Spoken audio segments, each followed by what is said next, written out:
सरला अपनी गाय को पुचकार रही होती है और उसे प्यार से दुलारते हुए सहला रही होती है। अरे मेरी प्यारी रज्जो, कितनी कमजोर हो रही है। तुझे कितनी बार कहा है कि ढंग से चारा खाया कर, लेकिन तू तो मेरी बात सुनती ही नहीं। गाय भी सरला की बात सुनकर जोर से पूंछ हिलाती है और सरला भी उसको पूंछ हिलाते देखकर खुश हो जाती है। ये हुई ना बात मेरी प्यारी रज्जो, आज मुझे ये सारा चारा खत्म चाहिए, चाहे कुछ भी हो जाए, ये सारा चारा तू खत्म करेगी।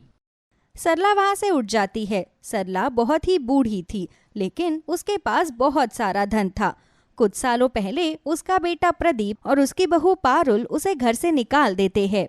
कुछ समय पहले, मैं तेरे हाथ जोड़ती हूँ बेटा, मुझ पर ऐसा जुल्म मत कर। इस उम्र में मैं बुढ़िया कहाँ जाऊंगी। मेरी आंखों में मोतियाबिंद है और मुझे ढंग से नजर भी नहीं आता है। मैं कहाँ सड़क पर भटकूंगी। मुझे अपने घर के कोने में एक छोटी सी जगह दे दे। माँ, आप तो जानती है ना कि पारुल को आप बिल्कुल भी पसंद नहीं हो, इसीलिए मैं आपको अपने घर पर बिल्कुल नहीं रख सकता। अब आप कहीं भी जाओ, हमें फर्क नहीं पड़ता, लेकिन आप इस घर में बिल्कुल नहीं रह सकती।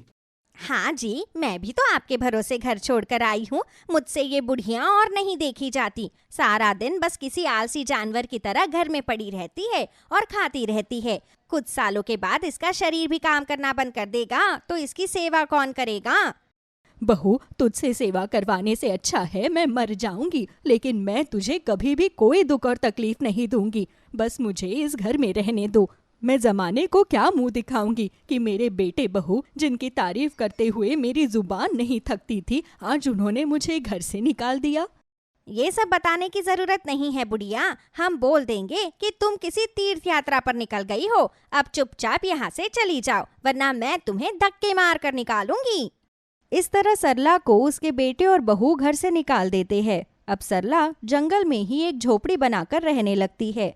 एक दिन जब वो लकड़ियां काटने गई होती है, तो उसे जंगल में एक जख्मी गाय दिखती है, जिसके पांव पर कांटा लगा था। वो दर्द में करा रही थी। उसे दर्द में देख सरला उसका कांटा निकालती है और उसके पैर में पत्तों का मिश्रण लगाती है और सहलाते हुए कहती है, लगता है तू भी बुढ़िया हो गई है। तुझे भी तेरे मालिक ने ऐसे ही घर से निकाल दिया है, जैसे मेरे बेटे ने मुझे निकाल दिया। उस दिन से सरला उसे अपने साथ ले आती है और उसकी सेवा करने लगती है। लेकिन अब एक दिन सरला ने देखा कि जब रज्जो ने दूध दिया तो वो दूध तो सामान्य था, लेकिन उसका गोबर सोने का था। उसके गोबर में सोने के कण थे। ये देखकर सरला ने कहा, अरे रज्जो, तूने तो अपनी और मेरी दोनों की परेशानी दूर कर दी। अब तेरा और मेरा दोनों का गुजारा बड़ी आसानी से हो जाएगा और हम इस जालिम जमाने की बिल्कुल भी मदद नहीं करेंगे। बस अपने खाने पीने पर और अपनी मौज पर ध्यान देंगे और सहेलियों की तरह जिंदगी गुजारेंगे। इतना बोलकर सरला रज्जो को गले लगाती है। अब क्या था, उस दिन से सरला रज्जो का बहुत अच्छे से ध्यान रखा करती। उसके लिए उसने पक्की छत बनवाई हुई थी और अपने खाने पीने का भी खूब अच्छे से ध्यान रखती। वो काजू बादाम खाती रहती ताकि उसकी सेहत अच्छी रहे। एक दिन उसके बेटे और बहू को जब इस बारे में पता चलता है, तो वो उसके घर आते हैं। उन दोनों का हाल फटीचर से भी बदतर था और दोनों ही सरला के पैरों पर गिरकर कहते हैं, माँ जी, हमें माफ कर दीजिए। हमसे बहुत बड़ी गलती हो गई जो आपको हमने घर से निकाला। आप तो हमारे घर की लक्ष्मी थी। जब से आप गई, इनका तो काम ही चलना बंद हो गया। फसलों पर कीड़े लग गए। हाँ माँ जी, और हमारी पारुल पेट से थी, इसका बच्चा भी गिर गया। आप वापस चलिए। वैसे अगर आप बुरा ना माने तो मैं आपसे पूछ सकता हूँ क्या कि इतना धन आपको कैसे मिला? सरला को ये बातें सुनकर गुस्सा आ जाता है और वो पैरों में पड़े हुए अपने बेटे को खुद से दूर करते हुए कहती है, मैं सब जानती हूँ। तुम्हें मुझ पर प्यार नहीं आया है, बल्कि मेरा धन तुम्हें मेरी ओर खींच लाया है। माँ जी, इतना इतराने की जरूरत नहीं है। वैसे भी आपके जाने के बाद ये सारा धन तो हमारा ही होगा। आपका और कोई वारिस भी तो नहीं है। माँ, अगर आपको हमें अपने साथ नहीं रखना तो हम जा रहे हैं, लेकिन ये बात याद रखिएगा कि आज नहीं तो कल आपका ये सारा धन खुद ब खुद मुझे ही मिल जाएगा। सरला के बेटे बहू प्रदीप और पारुल ये बोलकर वहां से चले जाते हैं और सरला भी अब अपनी गाय रज्जो के पास जाती है और उसे रोते हुए कहने लगती है, चाहे कुछ भी हो जाए, मैं इन दुष्टों के हाथ 1 रुपया नहीं लगने दूंगी। मुझे कोई और ऐसा इंसान देखना होगा जो कि तेरा और मेरा वारिस बन सके, और अगर मुझे कुछ हो जाए तो तेरा ख्याल भी रख सके। सरला ये बोलती ही है कि तभी उसकी पड़ोसन अनुपमा आती है और कहने लगती है, कैसी हो सरला बहन, और तुम्हारी ये गाय रज्जो कैसी है जिसे तुम इतना दुलार देती रहती हो? कैसी होगी? यही तो मेरी एकमात्र जायदाद है, इसका ध्यान तो मैं बहुत अच्छे से रखती हूँ। तुम बताओ, तुम्हारा यहाँ पर कैसे आना हुआ? क्या बताऊं, मैं तो अपनी बहू गौरी से बहुत परेशान हूँ। सोच रही हूँ उसे जहर देकर मार दूं या धक्के देकर घर से निकाल दूं। न जाने इसके मायके वालों को हमसे क्या दुश्मनी थी जो ये बांझ बहू हमारे घर पर दे दी। अनुपमा, तुम्हें ऐसा नहीं करना चाहिए। वो भी तो एक औरत है और तुम भी एक औरत हो। तुम औरत होकर औरत का दुख नहीं समझ सकती। ज्ञान देना और उसका पालन करना दोनों में बहुत फर्क होता है सरला बहन। अब तुम खुद को ही देख लो, जब तुम्हारे घर वालों को तुम काम की नहीं लगी तो उन्होंने तुम्हें घर से निकाल दिया। ऐसे ही मेरी बहू भी मुझे काम की नहीं लग रही तो मैं उसे घर से निकालने के बारे में सोच रही हूँ। तो तुम यहाँ मुझसे क्या लेने आई हो? मैं तो ये कहने आई थी कि जो दीनानाथ पंडित का नंबर तुम्हारे पास है वो मुझे दे दो। मैं अपने बेटे के दूसरे ब्याह के बारे में उनसे बात करना चाहती हूँ। ठीक है, दे देती हूँ। वैसे भी मेरा काम था तुम्हें समझाना, जो मैंने समझा लिया। अगर तुम मेरी नहीं सुनना चाहती तो मैं तुमसे और ज्यादा बहस नहीं करूँगी। सरला अब अपनी पड़ोसन को पंडित का नंबर दे देती है और पड़ोसन नंबर लेकर वहां से चली जाती है। कुछ दिनों में पड़ोसन अपनी बहू गौरी को घर से बाहर निकाल देती है और सरला उसे अपने घर में लेकर आती है और कहती है, तुझे बिल्कुल भी परेशान होने की जरूरत नहीं है मेरी बच्ची। इस घर को अब अपना घर समझ। आज से मैं तेरी माँ हूँ और ये रज्जो हम दोनों की गाय है। यही तो मैं चाहती थी कि ये बुढ़िया मुझे अपने पास रख ले और फिर मौका देखकर मैं इसकी गाय को लेकर भाग जाऊं। सासू माँ और मेरी तरकीब काम कर गई। फिर तो मैं अपना शहर के अस्पताल में इलाज करवाऊंगी और माँ बन जाऊंगी। सासू माँ भी खुश हो जाएगी। गौरी बहू इरादों से सरला के घर में आई थी। उसे बूढ़ी अम्मा की जादुई गाय जो चाहिए थी। धीरे धीरे गौरी सरला का दिल जीत लेती है। ये क्या आंटी जी, आपने एक ही रोटी खाई है? कम से कम 3 रोटी तो आपको खानी ही पड़ेगी, ऐसे तो आप कमजोर हो जाओगी। पर गौरी बेटा, अगर मैंने ज्यादा रोटी खाई तो मैं मोटी हो जाऊंगी, इसलिए मुझे ज्यादा खाने को मत कहे। वैसे भी मेरा पेट भर गया है और इस बुढ़ापे में जितना कम खाओ उतना ही अच्छा रहता है। पचाने में दिक्कत नहीं होती। 1 रोटी और खा लीजिए, आपको मेरी कसम है। सरला को गौरी बहुत अच्छी लगने लगती है। उसके कभी कोई बेटी नहीं थी। गौरी को पाकर उसकी बेटी की चाहत भी पूरी हो गई थी। एक दिन जब सरला सो रही होती है तो गौरी ने अपने मन में कहा, यही सही मौका है। बूढ़ी अम्मा की जादुई गाय को लेकर भाग जाती हूँ, किसी को क्या ही पता चलेगा। गौरी ये बोलकर अंधेरे में पैदल चलने लगती है। तभी उसका पैर एक पत्थर से टकरा जाता है और वो गिर जाती है। उसके पैर से खून बहने लगता है। तभी उसके रोने की आवाज सुनकर सरला वहां आती है और कहती है, गौरी ये क्या हो गया तुझे? अरे देखकर नहीं चल सकती, देख कितना खून निकल रहा है। वो मुझे नींद नहीं आ रही थी तो मैंने सोचा कि घर के बरामदे में थोड़ा टहल लेती हूँ, अच्छा लगेगा। पर तू अंदर चल, मैं तेरी मरहम पट्टी कर देती हूँ। सरला गौरी को अंदर ले आती है और गौरी की खूब सेवा पानी करती है। गौरी को ये सब देखकर बहुत अच्छा लगता है। समय गुजरता है और गुजरते समय के साथ सरला की ममता धीरे धीरे उसका दिल पिघलाने लगती है। एक दिन बूढ़ी अम्मा अपनी जादुई गाय के पास बैठकर उसके गोबर से सोने के टुकड़े निकाल रही होती है। अरे अम्मा, ये गाय तो बहुत सारा सोना देती है, आप इतने सारे सोने का और धन का करोगी क्या? ये सब तो मैंने भी नहीं सोचा है। इस गांव की भलाई के लिए इस्तेमाल करूंगी और जरूरतमंदों की मदद करूंगी, पर किसी बुरे इंसान के हाथों ये धन दौलत नहीं लगने दूंगी और ना ही अपनी गाय रज्जो को। गौरी, मुझे वचन दे, अगर मुझे कुछ हो जाता है तो तू रज्जो का बहुत अच्छे से ख्याल रखेंगी।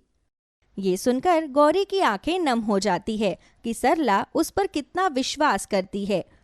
गौरी अब सरला की बातों का जवाब सर को हाँ में हिलाकर देती है, जिसके बाद सरला अब एक पोटली में थोड़ा धन लेकर आती है और कहती है, ये लो गौरी, इसमें कुछ पैसे है। इन पैसों से शहर के अस्पताल से अपना इलाज करवा ले। मुझे बातों बातों में तेरी सास ने बताया था कि तेरा इलाज हो सकता है और तू भी माँ बन सकती है।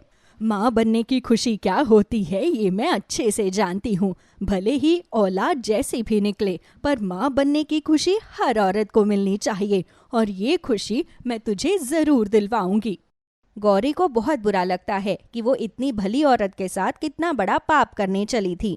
जिसके बाद गौरी उसके पैर पकड़कर माफी मांगते हुए कहती है, मुझे माफ कर दो अम्मा, मैंने बहुत बड़ा पाप किया है। मैं आपके साथ धोखा करने आई थी। उस दिन मैं रात के समय आपकी गाय को चुरा कर ले जाना चाहती थी ताकि मैं शहर के अस्पताल से अपना इलाज करवा सकूं और जमाने और अपनी सास का मुंह बंद कर सकूं। इसमें मेरी सास भी मिली हुई थी। ये बात सुनने के बाद भी सरला ने हंसते हुए कहा, अरे पगली, तू यहाँ समुद्र से 1 लोटा पानी निकालने चली थी और मेरे लिए तो ये पूरा समुद्र ही तेरा है। ये सब कुछ तेरा ही तो है। और वैसे तू जो सच मुझे बता रही है, ये सच मुझे पहले से ही पता है। मैं जानती हूँ तुझे तेरी सास ने यहाँ भेजा है। मैं ये भी जानती हूँ कि तुम दोनों सास बहू का क्या मकसद था। अम्मा, मैंने तो आपके साथ बहुत बुरा किया, फिर भी आप मुझे इतना प्यार क्यों दे रही है? क्योंकि मुझे तेरे साथ रहकर वो खुशी मिली जो इतने सालों में अपने बेटे और बहू के साथ रहकर नहीं मिली। और रज्जो भी तुझे देखकर अपनी पूंछ हिलाती है, इसका मतलब उसे भी तू पसंद है।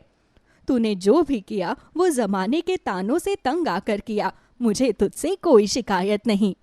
गौरी अब सरला को गले से लगा लेती है और सरला भी उसे माफ कर देती है। अनुपमा को भी अपनी गलती का एहसास होता है और वो भी सरला से माफी मांगती है।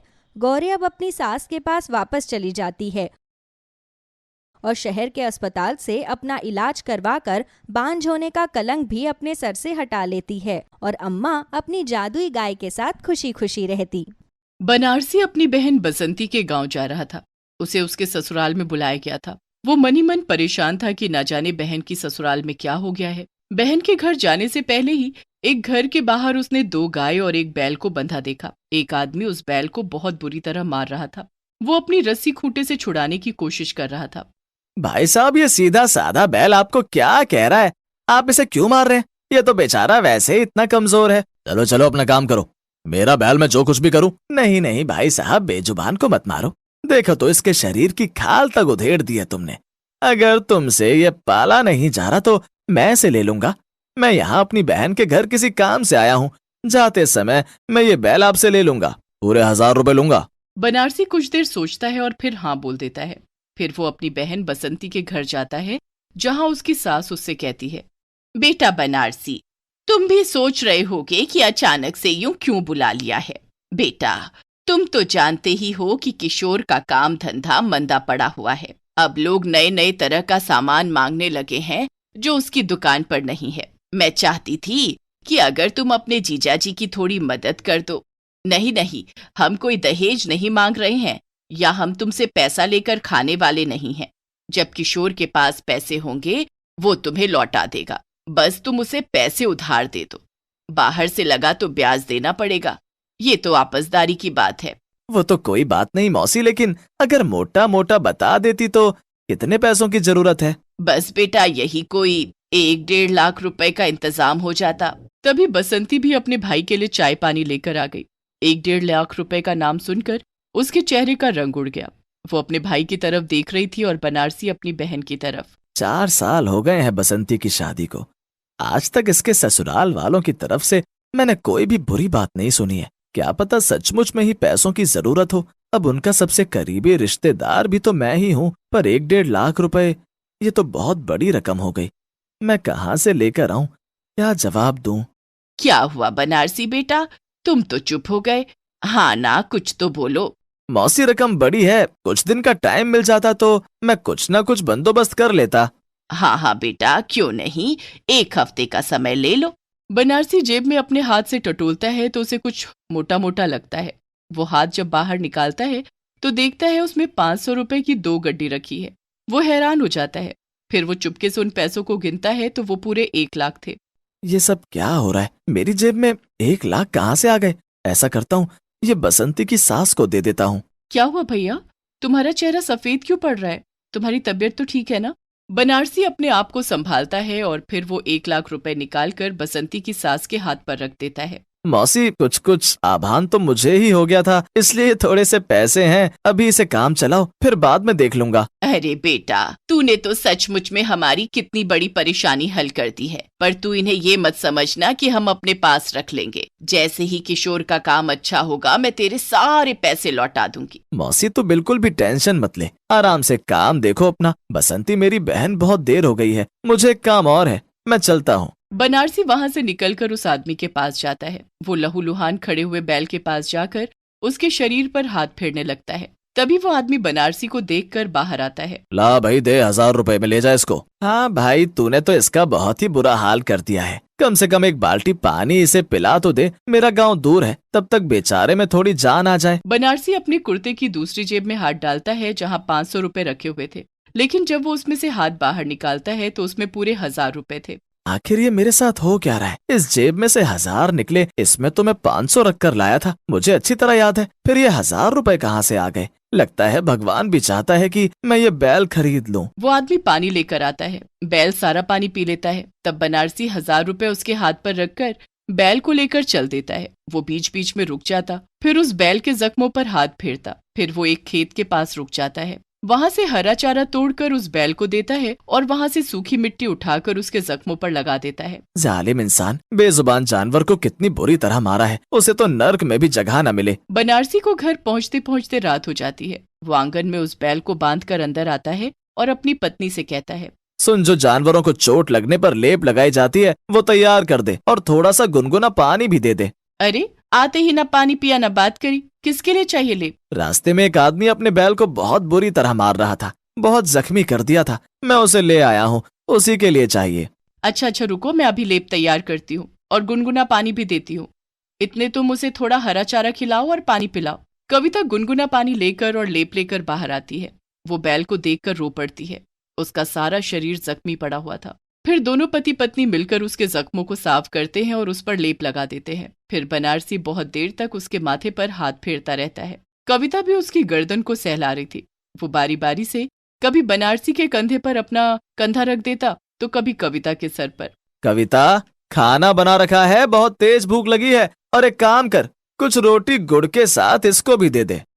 फिर बनारसी नहा धोकर खाना खाता है। कविता बैल को गुड़ और रोटी खाने के लिए देती है। सुबह जब उसकी आंख खुलती है तो आंगन में बैल को सही हालत में देखकर वो लोग खुश हो जाते हैं। इसे कब लिया बाबा? तू सो गया था तो मैं रात को आया था तो उसे साथ लेकर आया। कैसा है तू बता? बहुत प्यारा है, लेकिन ये तो बहुत कमजोर है। आज तो मेरी छुट्टी है बाबा, क्या मैं इसे खेतों में चराने के लिए ले जाऊं? नहीं नहीं बेटा, ये अभी बहुत कमजोर है, तू मेरे साथ खेत चल, वहाँ से इसके लिए हरा चारा लेकर आते हैं। कविता, इतने तुम इसको पानी पिलाओ। अरे हाँ, तुमने तो बताया ही नहीं। बसंती दीदी के ससुराल में तुम्हें क्यों बुलाया था? कुछ नहीं, उन्हें थोड़े पैसों की जरूरत थी, बस इसलिए बुलाया था। तुमने क्या कहा? हमारे पास तो इतने पैसे नहीं है। क्या उन्हें बहुत पैसों की जरूरत है? अगर थोड़े पैसों की जरूरत है तो मुझे बताओ। 5000 रुपए जोड़कर रखे हैं मैंने। तुम्हारा दिल बहुत बड़ा है कविता, लेकिन तुम परेशान मत हो, वहाँ का काम निपट गया है और भगवान ने चाहा तो तेरे 5000 5 लाख में भी बदल जाएंगे। इतनी जल्दी वो 5 लाख नहीं होने वाले, उसमें तो अभी समय लगेगा। कोई बात नहीं, हो जाएंगे एक न एक दिन। अच्छा सुन, मैं चारा लेने जा रहा हूँ। बनारसी अपने बेटे के साथ चारा लेने चला जाता है। कविता घर का काम खत्म करके बैल के पास ही आकर बैठ जाती है और उसके माथे को सहलाने लगती है। थोड़ी बहुत हरी घास जो वहाँ पर पड़ी हुई थी वो उसे खाने के लिए देती है। अब तो तुम्हें दर्द नहीं हो रहा है ना?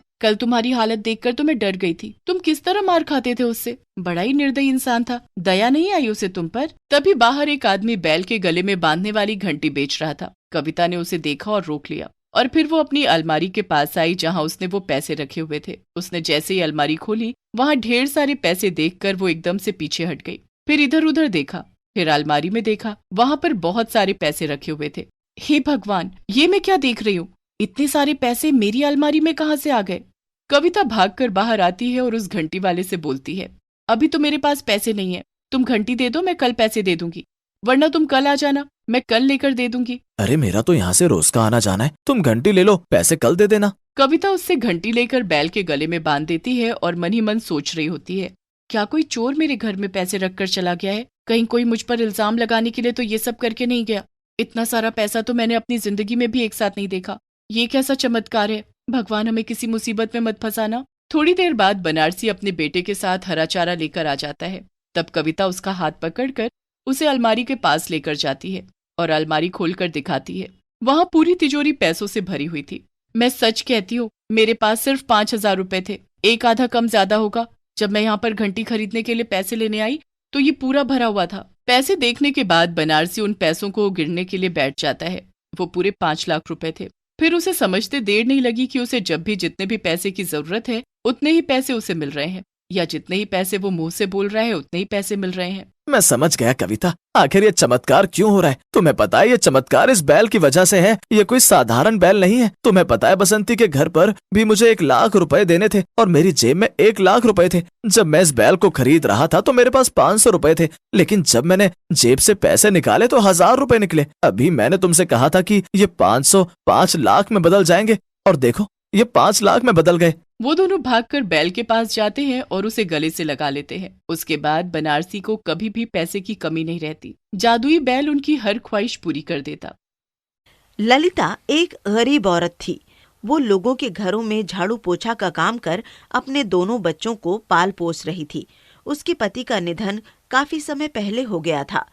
अब तो ललिता के बच्चे भी काफी बड़े हो गए थे और उन्हें अपनी माँ को इस तरह लोगों के घरों में काम करते हुए देख अच्छा नहीं लगता था।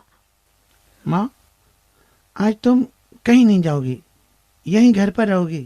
अब मैं बड़ा हो गया हूँ ना, मैं कोई काम धंधा देख लूंगा, लेकिन तुम इस तरह लोगों के घरों में काम करने के लिए अब नहीं जाओगी। बेटा, अगर मैं काम नहीं करूंगी तो घर का राशन पानी कैसे चलेगा? तुम पहले अपनी पढ़ाई पूरी कर लो, फिर उसके बाद नौकरी करना। माँ, हम पढ़ाई के साथ साथ अब कोई काम भी कर लेंगे। भैया ठीक कह रहे हैं, अब तुम कहीं नहीं जाओगी। अरे, तुम दोनों तो मेरे पीछे ही पड़ गए। पहले कहीं नौकरी तो ढूंढ लो, तभी तो मैं काम छोड़ूंगी। काम छोड़कर बैठ गई तो घर कैसे चलेगा? हाँ हाँ ठीक है माँ, मैं आज ही काम की तलाश में निकलता हूँ। ललिता चाहती थी कि उसके दोनों बच्चे पढ़ लिख कर बड़े आदमी बन जाएं, और बच्चे थे कि उन्होंने जिद ठान ली थी कि अब वो नौकरी करेंगे, साथ साथ पढ़ाई भी करेंगे, लेकिन माँ को अब किसी और के घर में झाड़ू पोछा नहीं करने देंगे। रोहित काम की तलाश में निकल जाता है। वो एक सब्जी के थोक व्यापारी के पास जाता है। देखो भाई, मेरे यहाँ पर एक नौकरी तो है, लेकिन उसके लिए तुम्हें गाड़ी चलाना आना चाहिए। गांव के किसानों की खेती से सब्जी यहाँ लेकर आनी होगी। हाँ हाँ, क्यों नहीं, मुझे ये काम मंजूर है। रोहित नौकरी करने के लिए हाँ बोल देता है। घर आकर वो अपनी माँ और बहन को बता देता है कि उसे बहुत अच्छा काम मिल गया है। बस सुबह किसानों से सब्जी लाकर मंडी में देनी है। चलो, ये तो अच्छा हुआ, इससे तुम्हारी पढ़ाई का नुकसान भी नहीं होगा। अब रोहित रोज सवेरे उठकर व्यापारी के पास जाता। वहां से उसका टेम्पो उठाकर वो किसानों के पास जाता और उनसे सब्जी लेकर वापस मंडी में व्यापारी को दे देता। उसके बाद वो अपनी पढ़ाई के लिए निकल जाता। अब रोहित को रोज यही काम करना बहुत अच्छा लगने लगा। एक दिन की बात है। अरे चाचा, आपको तो पता था कि मैं टेम्पो इस समय तक ले आता हूँ, आपने अभी तक कद्दू नहीं तोड़े। लगता है आज तो मेरी कॉलेज की छुट्टी ही समझो। अरे रोहित बेटे, क्या बताऊं, रात भर इतनी तबीयत खराब रही कि सुबह आंख खुली ही नहीं। तुम बस थोड़ी देर इंतजार करो, मैं अभी सारे कद्दू तोड़कर टेम्पो में लगा देता हूँ। रोहित एक कोने में बैठ जाता है और किसान कद्दू लगाने लगता है। फिर रोहित कुछ सोच समझकर उठता है और किसान के पास जाता है। अरे चाचा, हाँ, तुम्हें तो देखकर ही लग रहा है कि तुम्हारी तबीयत ठीक नहीं है। तुम आराम से बैठो, ये काम मैं खुद कर लूंगा। रोहित किसान को साइड में बिठा देता है और सारे कद्दू टेम्पो में लगा देता है और व्यापारी के पास देने के लिए चल देता है। तभी रास्ते में टेम्पो बंद हो जाता है। वो उतरकर उसे चेक करने लगता है कि तभी पीछे रखी हुई सब्जी में से एक कद्दू नीचे गिर जाता है। लगता है आज तो मुझे देर पर देर होती ही रहेगी। कभी कोई दिक्कत हो रही है तो कभी कोई दिक्कत हो रही है। अरे यार, अब ये कद्दू कैसे निकल गया? मैं तो इसलिए देखने के लिए नीचे आ गया कि तुम काफी देर से टेम्पो को ठीक करने की कोशिश कर रही हो। तुम हटो, मैं तुम्हारी मदद करता हूँ। अरे तुम तो बोल रहे हो? हाँ, मैं बोल सकता हूँ क्योंकि मैं जादुई कद्दू हूँ और मैं कुछ भी कर सकता हूँ। तुम हटो, मैं तुम्हारे टेम्पो को भी अभी ठीक कर सकता हूँ। ऐसा बोलते ही जादुई कद्दू टेम्पो के चारों तरफ घूमने लगता है और देखते ही देखते टेम्पो बिल्कुल सही हो जाता है। ये देखकर रोहित खुश हो जाता है और टेम्पो स्टार्ट कर देता है। तभी वो कद्दू उसके साथ फ्रंट सीट पर आकर बैठ जाता है। अरे तुम यहाँ आकर बैठ गए? हाँ, क्योंकि मैं तुम्हारा दोस्त हूँ और तुम्हारे साथ ही रहूंगा। मैंने तुम्हें देखा है, कितने दिनों से तुम यहाँ आ रहे हो और आज जिस तरह तुमने उन चाचा की मदद की, मुझे तुम भले इंसान लगे। मुझे ऐसे लोग बहुत पसंद हैं जो दूसरों के दर्द को समझते हैं। मैं भी ऐसा ही हूँ। तो इसका मतलब आज से हम दोनों अच्छे दोस्त हैं, है ना? चलो चलो, फिर तो मैं तुम्हें अपने घर लेकर चल सकता हूँ। हाँ, रोहित सारी सब्जियां व्यापारी को दे देता है और कद्दू लेकर अपने घर आ जाता है। अरे, तू कद्दू लेकर आ गया? अब क्या तेरा मन आज कद्दू की सब्जी खाने का है? अरे नहीं नहीं, ये कद्दू मेरा दोस्त बन गया है मम्मा। मैं तो इसे अपने घर लेकर आया हूँ। अरे अरे, तुझे कोई इंसान नहीं मिला अपना दोस्त बनाने के लिए जो तू कद्दू को ही अपना दोस्त बना रहा है? मेरे साथ मजाक कर रहा है। ला, मुझे दे दे। आज मैं बढ़िया कद्दू की सब्जी बनाती हूँ और साथ में पूरी भी।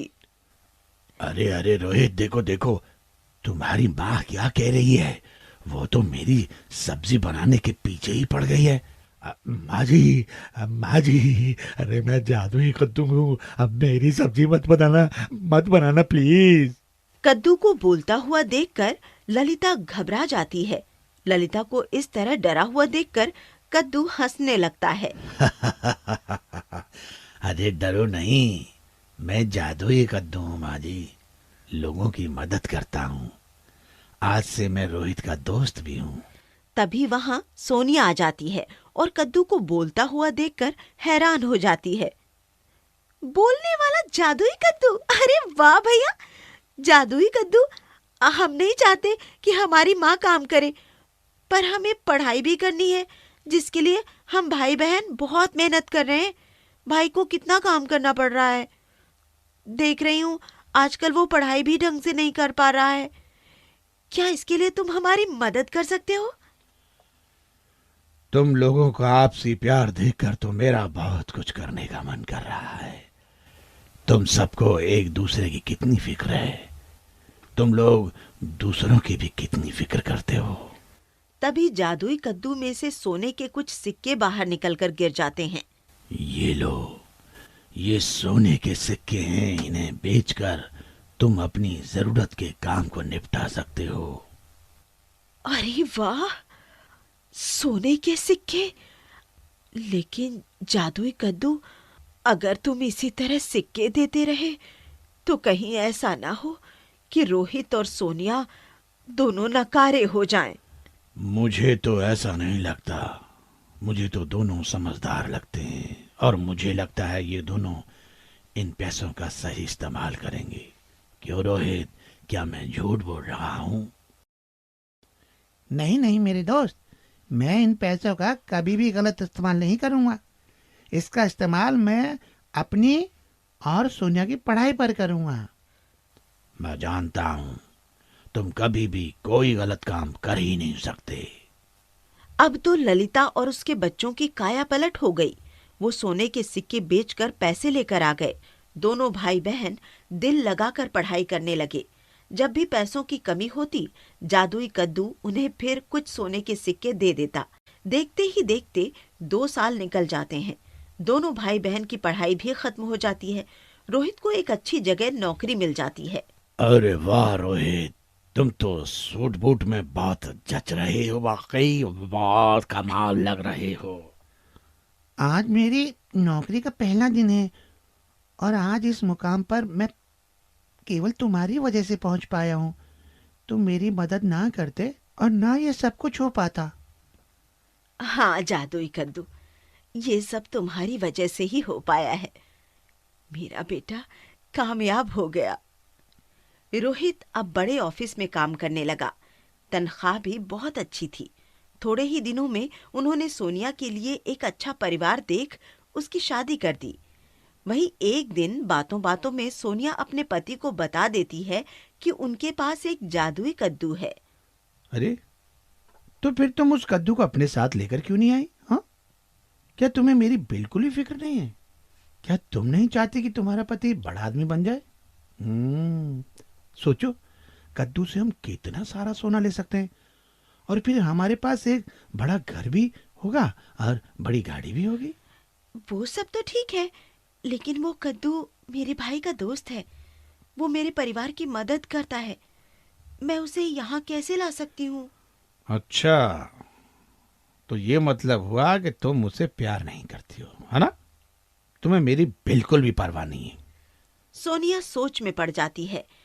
फिर जब वो अपने घर अपनी माँ और भाई से मिलने के लिए जाती है तो कद्दू को उठा लेती है और अपने पति को लाकर दे देती है। ए जादुई कद्दू, ए सुनो ना, मुझे ढेर सारा सोना दो ना। लेकिन कद्दू टस से मस नहीं होता। अरे भाई, तुम्हें सुनाई नहीं दे रहा क्या? मैंने कहा ना, मुझे बहुत सारा सोना दो। कद्दू फिर भी टस से मस नहीं होता।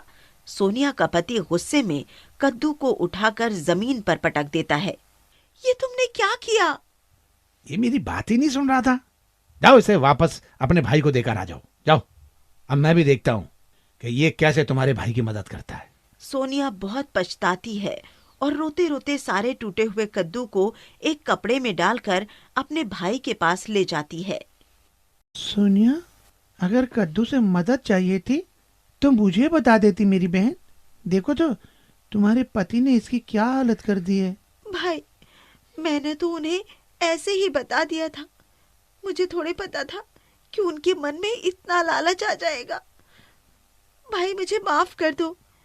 मेरी वजह से तुम्हारा जादुई कद्दू टूट गया। कितने साल से कद्दू हमारे साथ था। ये हमारे घर का सदस्य हो गया था। मुझे भी इसके इस तरह खराब हो जाने का बहुत दुख है। सोनिया अपने घर चली जाती है और रोहित उस टूटे हुए कद्दू को जोड़ने की कोशिश करता है, लेकिन बहुत कोशिश करने के बाद भी वो उसे जोड़ नहीं पाता। फिर वो अपने टूटे हुए कद्दू को टेबल पर रखकर सोने चला जाता है। अगले दिन सुबह। माँ, अब तो ये कद्दू पूरी तरह टूट गया है। सोच रहा हूँ इसके बीजों को आंगन में उगा देता हूँ, क्योंकि मैं इसे अपने से दूर नहीं कर सकता। माँ, ये तो तूने बहुत अच्छा सोचा बेटा। रोहित कद्दू के बीजों को अपने आंगन में बिखेर देता है और ऑफिस चला जाता है। जब वो शाम को वापस आता है तो आंगन में कद्दू की बेल देखकर हैरान हो जाता है और देखता है कि वहां पर एक कद्दू उगाया है। वो खुशी से उस कद्दू को हाथ में उठा लेता है कि तभी वो कद्दू बोल उठता है।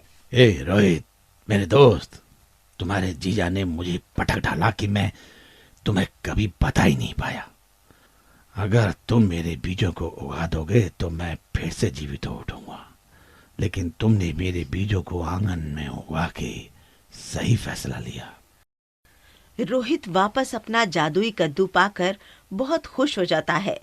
जादुई कद्दू भी वापस से रोहित और ललिता दोनों की मदद करने लगता है। जादुई कद्दू की बेल। कृष्णा एक गरीब औरत थी और अपने 2 बच्चों के साथ एक छोटे से गांव में रहती थी। पति के गुजरने के बाद वो अपने दोनों बच्चों को मेहनत मजदूरी करके पाल रही थी। उसके पति के निधन के बाद उसके पास एक छोटा सा घर था और उसी के बाहर एक छोटा सा आंगन। कुछ दिनों से उसके आंगन में 1-2 बेलें अपने आप उगाई थीं। मिठू, ये देख, आंगन में कैसी फालतू की बेल उग गई है। तू इनको हटा क्यों नहीं देती? तुझे पता तो है बेटा, मेरे पास इतना समय नहीं होता। माँ, मैं तो खुद ही आपसे पूछने वाली थी, क्या इन बेलों को हटा दूं? मैं कल ही इन सबको हटा दूंगी। क्यों हटा रही हो दीदी? कितनी तो प्यारी लग रही है। देखो तो कैसी छोटी छोटी बेलें दीवार पर चढ़ रही हैं। वो बात तो ठीक है बेटा, लेकिन इससे दीवार कमजोर हो जाएगी। अगर ये दीवार पर चढ़ी तो फिर घर में मच्छर भी बहुत हो जाएंगे। माँ, प्लीज मेरे लिए रहने दो।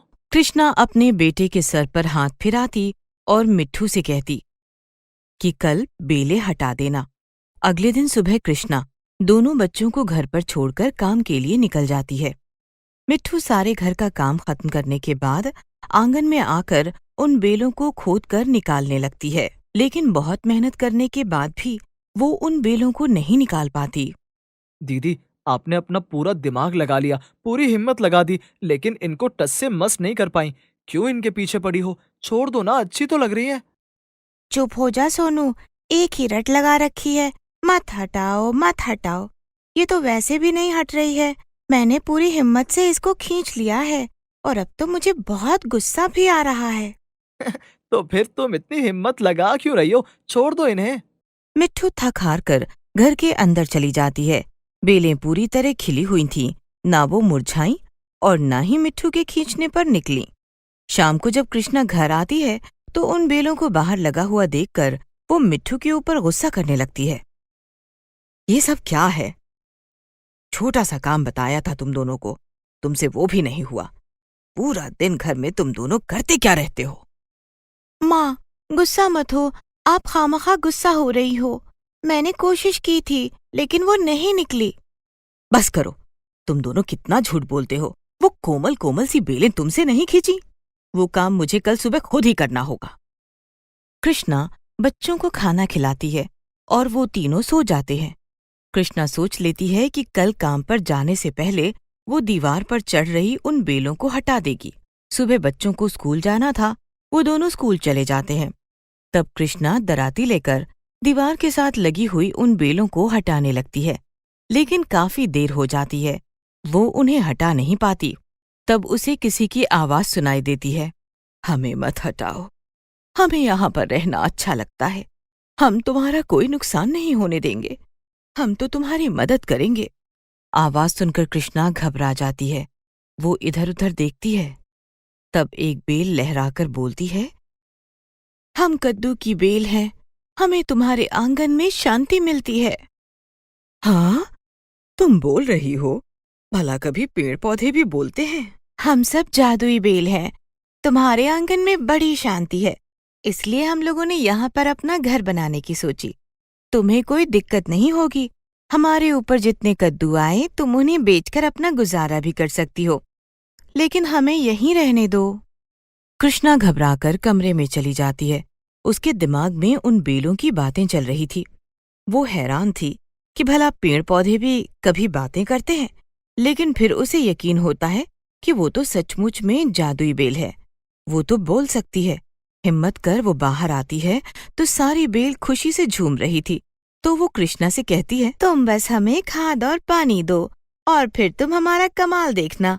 तुम्हारे जीवन में इतनी खुशियां भर देंगे कि तुम्हें खुद भी यकीन नहीं होगा। हाँ, लेकिन तुम ये सब मेरे लिए क्यों करोगी?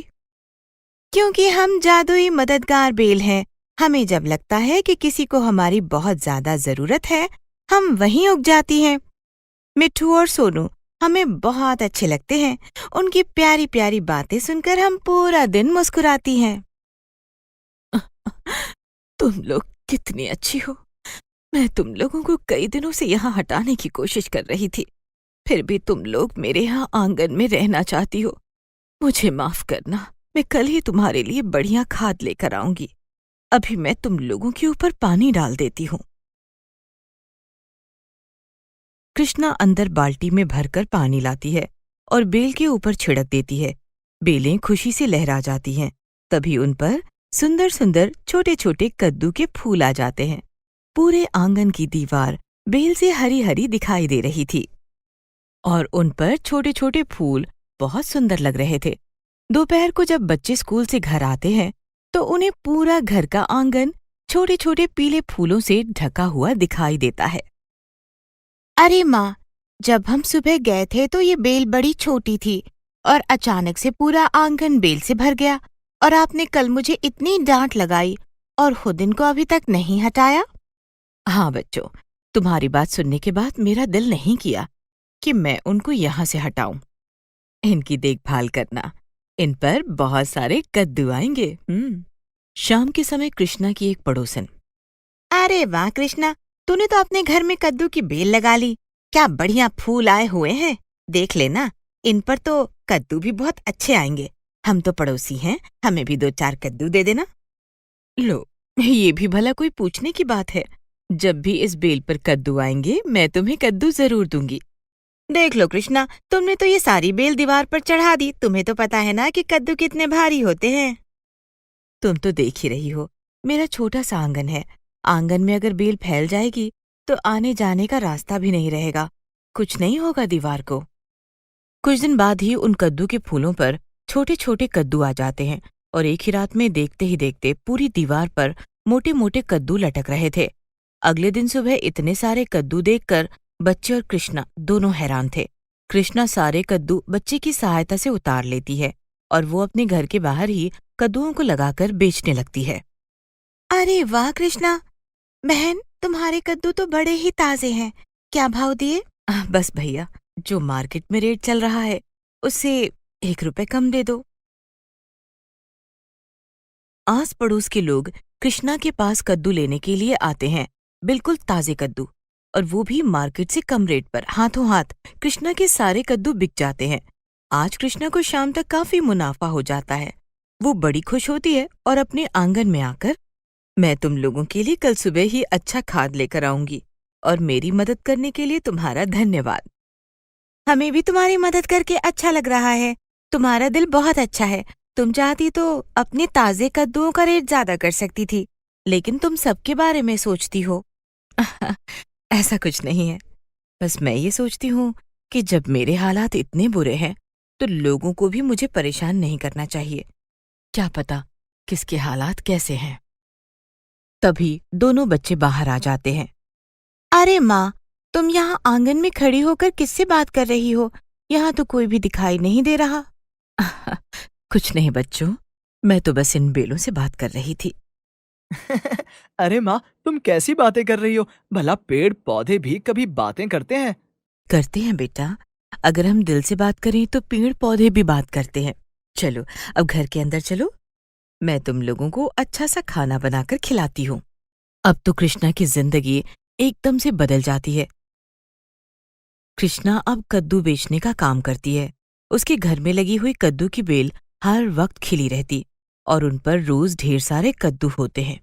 धीरे धीरे ये बात पड़ोसियों को बड़ी अखरने लगी कि भला ऐसा भी कभी होता है कि किसी टाइम तो आकर ये बेल सूख जाती है, फिर कृष्णा के घर की बेल क्यों नहीं सूखती? अरे बहन कृष्णा, जरा हमें भी ये चमत्कारी नुस्खे दे दो जिससे कि तुम्हारे घर में लगी हुई ये कद्दू की बेल हर वक्त हरी भरी रहती है। ऐसा कुछ भी नहीं है, मैं तो बस बेलों को लगाती रहती हूँ, इसीलिए किसी को पता नहीं चलता कि नई बेल कौन सी है और पुरानी कौन सी हटी है। खाद पानी अच्छा देती हूँ तो इसलिए भी बेल अच्छी रहती है। तुम इतना मत सोचो, तुम्हें अगर कद्दू चाहिए तो मुझे बताओ, तुमसे तो मैं पैसे भी नहीं लूंगी। ये सुनते ही पड़ोसन खुश हो जाती है। कृष्णा उसके हाथ पर 2 कद्दू रख देती है। फ्री में कद्दू मिलने पर पड़ोसन खुशी खुशी वहां से चली जाती है। कितना मुश्किल है तुम बेलों को लोगों की नजरों से छुपाना। कोई मुश्किल नहीं है, तुमने उसे बिल्कुल सही जवाब दिया। दुनिया की परवाह करना छोड़ दो कृष्णा, तुम सिर्फ अपना और अपने बच्चों का देखो। कह तो तुम सही रही हो, लेकिन ऐसा होता नहीं है। ये समाज इतने सारे सवाल सामने रख देता है कि उसके जवाब भी देना मुश्किल हो जाता है। हाँ, हम तुम्हारी परेशानी समझ गए हैं, तुम सही कह रही हो। अच्छा, तो हम एक काम करते हैं, हम लोग अदृश्य हो जाएंगे, बस तुम्हें और बच्चों को दिखाई देंगे, तब तो सब ठीक रहेगा ना? ये सुनकर कृष्णा खुश हो जाती है। फिर वो बेलों पर प्यार से हाथ फेराती है, खुशी से सोने चली जाती है। अगली सुबह कृष्णा और बच्चों को बेल दिखाई देती है, लेकिन पड़ोसियों को नहीं। कृष्णा की जिंदगी बहुत आसान हो गई थी। वो कद्दू बेचती और उसे जितने भी पैसे मिलते वो उससे अपने बच्चों का अच्छे से गुजारा करती। घर में भी किसी चीज की कोई कमी नहीं थी। पहले तो वो लोग खुश रहते थे, लेकिन अब बहुत खुश रहते हैं, और उस वजह से वो बेलें भी उसके आंगन में लहराती मुस्कुराती कृष्णा से ढेर सारी बातें करती, और देखते ही देखते जादुई कद्दू की बेल से कृष्णा का पूरा जीवन बदल गया।